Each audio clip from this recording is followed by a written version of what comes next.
ಒಂದು ಕರಾಳ ದಿನ, black day in the history of political history of Karnataka. ದುರಂತದ ಸಂಗತಿ. ಏನೂ ಇಲ್ಲದೆ ಇರುವಂಥ ಕೇಸನ್ನು ಹೈಕೋರ್ಟ್ವರೆಗೂ ತೆಗೆದುಕೊಂಡು ಹೋಗಿ ಮನೆ ಮುಖ್ಯಮಂತ್ರಿಗಳ ಪಾತ್ರ 0.0001% ಇಲ್ಲದೆ ಇರುವಂಥ ಪಾತ್ರವನ್ನು ಪಾತ್ರಧಾರಿಯಾಗಿ ಮಾಡಿ ಏನು ಹೈಕೋರ್ಟ್ ಇವತ್ತು ವರ್ಡಿಕ್ಟನ್ನು ಕೊಟ್ಟಿದ್ದೆ, ಇದು ಹೈಕೋರ್ಟ್ ವರ್ಡಿಕ್ಟ್. ಮುಂದಿನ ದಿನಗಳಲ್ಲಿ ಅದನ್ನು ಯಾವ ರೀತಿ ನಾವು ಚಾಲೆಂಜ್ ಮಾಡಬೇಕು, ಎಲ್ಲಿ ಚಾಲೆಂಜ್ ಮಾಡಬೇಕು, ಡಬಲ್ ಬೆಂಚಲ್ಲಿ ಚಾಲೆಂಜ್ ಮಾಡಬೇಕಾ, ಸುಪ್ರೀಂ ಕೋರ್ಟಲ್ಲಿ ಚಾಲೆಂಜ್ ಮಾಡಬೇಕಾ, ಅಲ್ಲಿ ಜನತಾ ನ್ಯಾಯಾಲಯದಲ್ಲಿ ಚಾಲೆಂಜ್ ಮಾಡಬೇಕು ಅನ್ನೋದ್ರ ಬಗ್ಗೆ ಕೂಲಂಕುಷವಾಗಿ ಚರ್ಚೆ ಮಾಡಿ ತೀರ್ಮಾನ ತೆಗೆದುಕೊಳ್ಳುವಂಥ ಕೆಲಸವನ್ನು ನಾವು ಮಾಡ್ತೀವಿ. ಈ ರಾಜ್ಯದಲ್ಲಿರುವಂಥ ರಾಜ್ಯಪಾಲರು 100ಕ್ಕೂ 100ರಷ್ಟು ಸಂವಿಧಾನ ವಿರೋಧಿ ಕೆಲಸವನ್ನು ಮಾಡುವಂಥದ್ದಕ್ಕೇನೆ ಇಲ್ಲಿ ತಗೊಂಬಂದು ನೇಮಕ ಮಾಡಿರುವಂಥದ್ದು ನಾವು ಭಾಳ ಸ್ಪಷ್ಟವಾಗಿ ಕಾಣ್ತಾ ಇದ್ದೀವಿ. ಸಿದ್ದರಾಮಯ್ಯ ಸಾಹೇಬರು 2ನೇ ಬಾರಿ ಮುಖ್ಯಮಂತ್ರಿಗಳಾಗಿರುವಂಥದ್ದೇ BJP ಮತ್ತು JDSನವ್ರಿಗೆ ಸಹಿಸ್ಕೊಳ್ಳೋಕ್ಕಾಗದೇ ಇರುವಂಥ ಒಂದು ವಿಚಾರ. ಡೈಲಿ ದಿನನಿತ್ಯ ನಿದ್ದೆ ಮಾಡದೆ ಪಾಪ ಹೊಟ್ಟೆನ ಕಿವುಚ್ಕೊಳ್ಳುವಂಥ ಕೆಲಸವನ್ನು ಮಾಡ್ತಾರೆ. ಮನೆ ಚಕಡಿ. ಇದು ಕರ್ನಾಟಕ ರಾಜ್ಯ ದೇಶದಲ್ಲಿ ಡೆವಲಪ್ಮೆಂಟಲ್ ಆಕ್ಟಿವಿಟೀಸಲ್ಲಿ IT ಸೆಕ್ಟರ್ ನಂಬರ್ 1 ಇರುವಂಥ ಒಂದು ರಾಜ್ಯ. ಈ ರಾಜ್ಯವನ್ನು ಇಡೀ ದೇಶಾದ್ಯಂತ ಯಾವ ರೀತಿ ಹರಾಜಾಗ್ತಾ ಇದ್ದಾರೆ ಅನ್ನುವಂಥದ್ದು ನಾವು ಕಾಣ್ತಾ ಇದ್ದೀವಿ ಕಳೆದ 5-6 ತಿಂಗಳಿಂದ. BJPಯವರಿಗೆ ಏಕೈಕ ಉದ್ದೇಶ ಮುಖ್ಯಮಂತ್ರಿಗಳನ್ನು ತೆಗಿಬೇಕು, ಕರ್ನಾಟಕ ರಾಜ್ಯ ಸರ್ಕಾರವನ್ನು ಬೀಳಿಸಬೇಕು, BJP ಮತ್ತೆ ಸರ್ಕಾರವನ್ನು ಇಲ್ಲಿ ನೇಮಕ ಮಾಡಬೇಕು ಅನ್ನುವಂಥದ್ದು ಏಕೈಕ ಉದ್ದೇಶ. BJPಯವರು ಚಾಳಿ ಇದು. ಕಳೆದ 10 ವರ್ಷಗಳಿಂದ 2014ರಿಂದ ಇಲ್ಲಿಯವರೆಗೆ 2024ರವರೆಗೆ 10 ರಾಜ್ಯಗಳ ವಿವಿಧ ಪಕ್ಷಗಳ ನೇತೃತ್ವದ ಸರ್ಕಾರವನ್ನು ಬೀಳಿಸಿ ಆಪರೇಷನ್ ಮೂಲಕ ಸರ್ಕಾರವನ್ನು ನಡೆಸ್ತಾ ಇರುವಂಥದ್ದು ನಮ್ಮ ಕಣ್ಣು ಮುಂದೆ ಇದೆ. ಸುಮಾರು 463 MLAಗಳನ್ನು ಆಪರೇಷನ್ ಮಾಡಿದರೆ ಕಳೆದ 10 ವರ್ಷಗಳಲ್ಲಿ. 463 MLAs have been operated by BJP, that is Kamala, Lotus.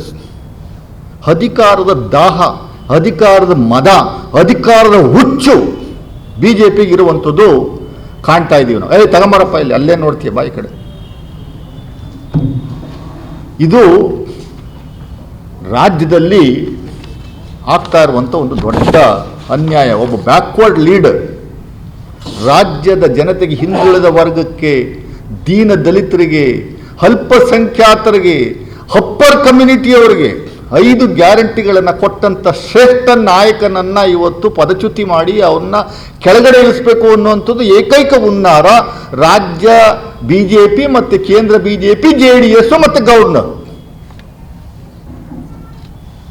ಇದು ದುರಂತದ ಸಂಗತಿ. ಲೈವ್ ನೋಡಿದ್ರು ಜನಗಳು, ಕೋರ್ಟ್ ಏನು ವಾದ ಮಾಡ್ತಾ ಇರುವಂಥದ್ದು ಲೈವ್ಗಳನ್ನು ನಾವು ಕಂಡ್ವಿ. ಯಾವುದೋ ಒಂದು ಹಂತದಲ್ಲಿ ಮಾನ್ಯ ನ್ಯಾಯಮೂರ್ತಿಗಳು ಕೇಳ್ತಾರೆ, ವಿರೋಧಿಗಳ ಲಾಯರ್ಗಳನ್ನ ಕೇಳ್ತಾರೆ, what is the role of chief minister, nobody is telling ಅಂತಾರೆ. ಪಾಪ ಆದೇಶ CM ವಿರುದ್ಧ ಬರುತ್ತೆ.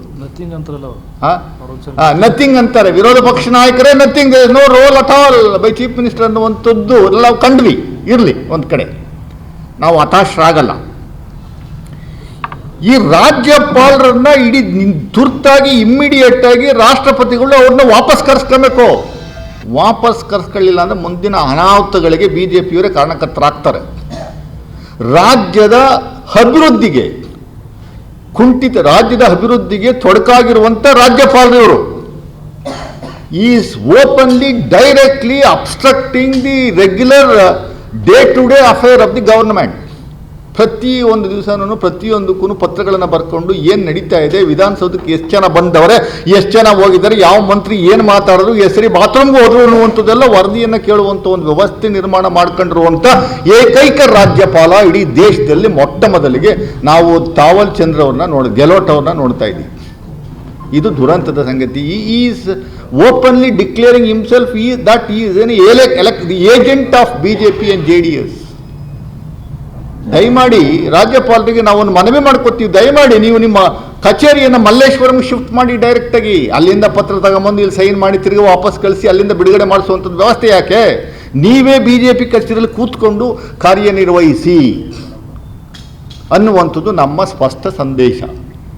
ನಾನು ನಮ್ಮ ಕಾರ್ಯಕರ್ತರಲ್ಲಿ, ಜನಸಾಮಾನ್ಯರಲ್ಲಿ ಪಕ್ಷದ ಒಬ್ಬ ವಕ್ತಾರನಾಗಿ ನಮ್ಮ ಇಬ್ಬರು ಅಧ್ಯಕ್ಷಗಳಿದ್ದಾರೆ, ಅವರ ಸಮ್ಮುಖದಲ್ಲಿ, ಜಿಲ್ಲಾ ಅಧ್ಯಕ್ಷಗಳಿದ್ದಾರೆ, ಅವರ ಸಮ್ಮುಖದಲ್ಲಿ ಹೇಳ್ತಾ ಇದ್ದೀನಿ, ದಯಮಾಡಿ ಕಾಂಗ್ರೆಸ್ ಕಾರ್ಯಕರ್ತರಾಗ್ಬೋದು, ಜನಸಾಮಾನ್ಯರಿರ್ಬೋದು, ಮತದಾರರಿರ್ಬೋದು, ಯಾವ ಕಾರಣಕ್ಕೂ ಯಾರನ್ನೂ ಧೃತಿಗೆಡಬೇಡಿ. ನಾವು ನಿಮಗೆ ಪಕ್ಷದ ವತಿಯಿಂದ 100ಕ್ಕೂ 100ರಷ್ಟು ಅಶ್ಯೂರೆನ್ಸ್ ಕೊಡ್ತೀವಿ. ಯಾವ ಕಾರಣಕ್ಕೂ ಯಾವ ಹಂತದಲ್ಲೂ ಸಿದ್ದರಾಮಯ್ಯ ಸಾಹೇಬ್ನ ಡಿಸ್ಟರ್ಬ್ ಮಾಡಲ್ಲ.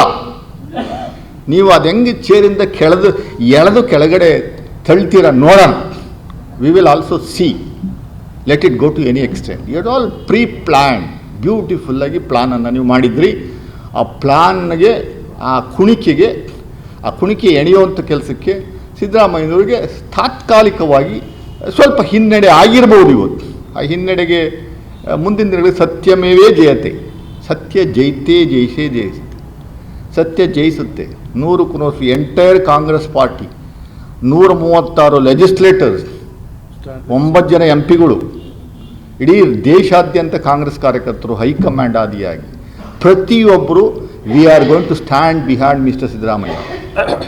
It is a very open statement we are making from Congress party. ನಮ್ಮ ಹೈಕಮಾಂಡ್ ಮಾಡುತ್ತೆ. 100ಕ್ಕೂ 100ರಷ್ಟು ಸಿದ್ದರಾಮಯ್ಯ ಸಾಹೇಬರ ಜೊತೆ ಇರ್ತೀವಿ, ಸಿದ್ದರಾಮಯ್ಯವ್ರ ಹಿಂದೆ ಇರ್ತೀವಿ. ಸಿದ್ದರಾಮಯ್ಯವ್ರ ನಾಯಕತ್ವದಡಿಯಲ್ಲಿಯೇ 2028ರವರೆಗೂ ಚುನಾವಣೆ, 2028 ಚುನಾವಣೆನೂ ಫೇಸ್ ಮಾಡ್ತೀವಿ. ಸಿದ್ದರಾಮಯ್ಯ ಸಾಹೇಬರು, DK ಶಿವಕುಮಾರ್ ಸಾಹೇಬರ ನೇತೃತ್ವದಲ್ಲೇ ಮತ್ತೆ 2028ರ ಅಸೆಂಬ್ಲಿ ಚುನಾವಣೆನೂ ಫೇಸ್ ಮಾಡ್ತೀವಿ. ವಿಜಯೇಂದ್ರ ಅವರೇ, ನೀವು ರಿಯಾಕ್ಷನ್ ನಾನು ನೋಡಿದೆ, ತೀರ್ಪು ಬಂದ ತಕ್ಷಣ ರಿಯಾಕ್ಷನ್, ಓಹೋ, ಅಂದರೆ ತೀರ್ಪು ಕಾಪಿ ಮುಂಚೆನೇ ಸಿಕ್ಕಿತ್ತಾ ನಿಮಗೆ? 11:45ಗೆ ರಿಯಾಕ್ಟ್ ಮಾಡ್ತೀರಿ. ಆ ತೀರ್ಪು ಕಾಪಿ ನಿಮಗೆ ಮುಂಚೆನೇ ಸಿಕ್ಕಿತ್ತಾ ವಿಜಯೇಂದ್ರ ಅವರೇ? ನಿಮ್ಮ ಯೋಗ್ಯತೆ ಏನು? ನೀವು ಎಷ್ಟು ಆಸ್ತಿಗಳನ್ನು ಮಾಡಿದ್ದೀರಿ? 10,000 ಕೋಟಿ ಆಸ್ತಿನ ತಗೊಂಡೋಗಿ ನೀವು ಬೇರೆ ಸ್ವಿಸ್ ಬ್ಯಾಂಕಲ್ಲಿ, ಮಾರಿಷಿಯಸ್ ಬ್ಯಾಂಕಲ್ಲಿ ಇಟ್ಟಿರುವಂಥದ್ದಕ್ಕೆ ನಿಮ್ಮ BJP ನಿಮ್ಮ ಹೈಕಮಾಂಡ್ಗೆ ಪತ್ರವನ್ನು ಬರೆದಿರುವಂಥದ್ದು ನಾವು ಕಾಣ್ತಾ ಇದ್ದೀವಿ. ಅದ್ರ ಮೇಲೆ ಯಾಕೆ ತನಿಖೆ ಆಗ್ತಾ ಇಲ್ಲ? ಅದ್ರ ಮೇಲೆ ಯಾಕೆ BJPಯವರಿಗೆ, ರಾಜ್ಯಪಾಲರಿಗೆ ತನಿಖೆ ಮಾಡಬೇಕು ಅನ್ನುವಂಥದ್ದು ಸಾಮಾನ್ಯ ಜ್ಞಾನ ಬರುವಂಥದ್ದು ಬೇಡವೇ? ನೀವು ಸಂವಿಧಾನದ ಎಡ್ಡ ಇಲ್ಲ BJP ಏಜೆಂಟ್ ಅನ್ನುವಂಥದ್ದು ದಯಮಾಡಿ ತಿಳಿಸಿ. Z+ ಸೆಕ್ಯೂರಿಟಿ ಬೇರೆ ಇಟ್ಕೊಂಡಿದ್ದೀರಿ. Z+ ಸೆಕ್ಯೂರಿಟಿ ಯಾಕೆ? ನಿಮ್ಮನ್ನು ಯಾರು ಶೂಟ್ ಮಾಡೋಕ್ಕೆ ಬಂದಿದ್ರಾ, ಏನಾದರೂ ಮಾಡೋಕ್ಕೆ ಬಂದಿದ್ರಾ ಅನ್ನುವಂಥದ್ದು ದಯಮಾಡಿ ಹೇಳಬೇಕು. ಇದು ದುರಂತ. ನಮ್ಮ ರಾಜ್ಯಕ್ಕೆ ಇಂಥ ಗವರ್ನರ್ಗಳನ್ನ ಕಳಿಸುವಂಥ ಕೆಲಸವನ್ನು ಮಾಡ್ತಾ ಇದ್ದಾರೆ BJPಯವರು. ದೇಶದ, ರಾಜ್ಯದ ಜನತೆ ನಾನು ಕೈ ಮುಗಿದು ಕೇಳ್ಕೊತೀನಿ, ದಯಮಾಡಿ ಇದನ್ನು ನೀವೆಲ್ಲ ವಾಚ್ ಮಾಡಬೇಕು. BJP JDSನವರಿಗೆ ಸರಿಯಾದ ಬುದ್ಧಿಯನ್ನು ಕಲಿಸುವಂಥದ್ದು ಇದು ಆಗಬೇಕು. ದೊಡ್ಡ ಬುದ್ಧಿಯನ್ನು ಕಲಿಸ್ಬೇಕು ಇವರಿಗೆ. ಮುಂದಿನ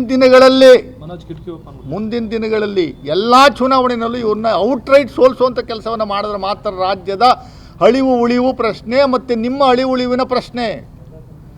ನೀವೆಲ್ಲ ಉಳಿಬೇಕು ರಾಜ್ಯದಲ್ಲಿ, ದೇಶದಲ್ಲಿ ಅಂದರೆ ಇಂಥ BJP JDSನ ಬುಡ ಸಮೇತ, ಬೇರ್ ಸಮೇತ ಕಿತ್ತಾಕುವಂಥ ಕೆಲಸವನ್ನು ಇಡೀ ದೇಶದಲ್ಲಿ ಮಾಡಬೇಕು. ದಿನ ಬೆಳಗ್ಗೆ ಎದ್ದು ದೂರನ್ನು ದಾಖಿಸುವಂಥ ಕೆಲಸವನ್ನು ಮಾಡ್ತಾಯಿದ್ದೀರಿ.